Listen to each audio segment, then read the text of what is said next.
एक बार की बात है, एक गरीब लड़की रीना व उसकी माँ लक्ष्मी सड़क पर जा रहे थे। वह अपने गांव से काफी दूर पहली बार इस शहर में आए थे। कुछ आगे आकर वह दोनों एक चाय वाले की दुकान पर रुक गए। कुछ पल यहाँ वहाँ देखने के बाद लड़की की माँ लक्ष्मी दुकान वाले के पास पहुँची और उससे कहने लगी, भैया हम आज ही सोनापुर गांव से आए हैं।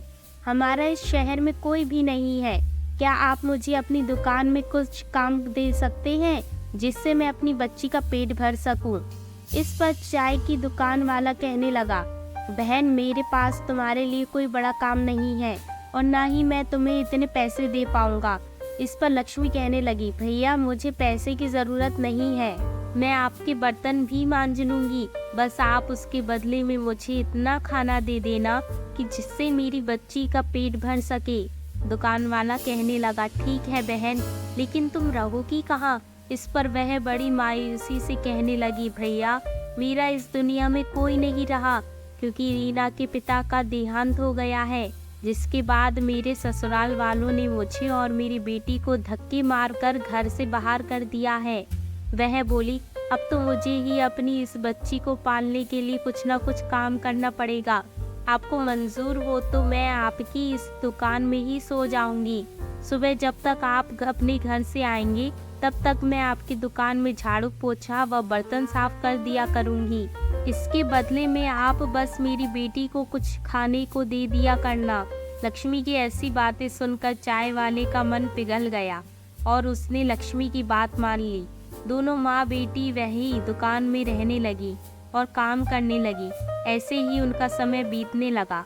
एक दिन चाय वाला उससे कहने लगा, बहन मैं तुम्हारे लिए पास के कारखाने में बात करूंगा जिसमें मेरी चाय जाती है।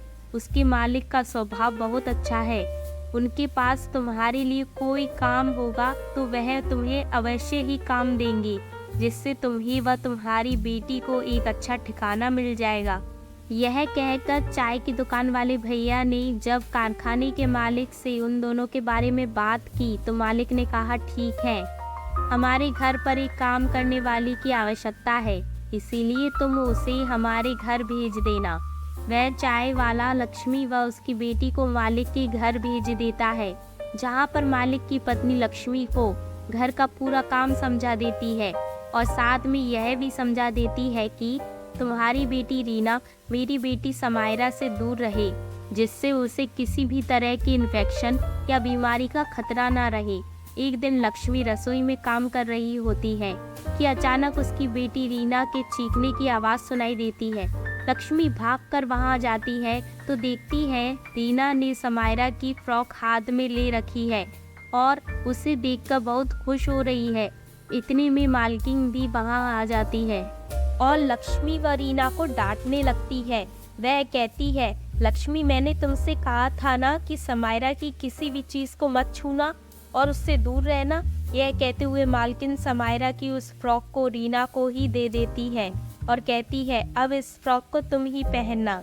यह कहते हुए गुस्से से चली जाती है। एक दिन मालकिन व लक्ष्मी पास के बाजार में सामान खरीदने साथ में जाती हैं और रीना व समायरा घर पर अकेली रह जाती है। वह दोनों अलग अलग खेल रही होती है कि अचानक समायरा को चक्कर आ जाते हैं और समायरा बेहोश हो जाती है।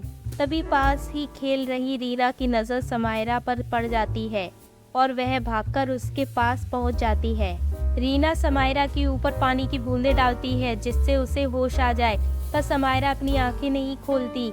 रीना घबराकर बिना देर किए पड़ोस में जाकर शोर मचाकर यह बताती है कि देखो समायरा को पता नहीं क्या हो गया है और वह उठ नहीं रही है।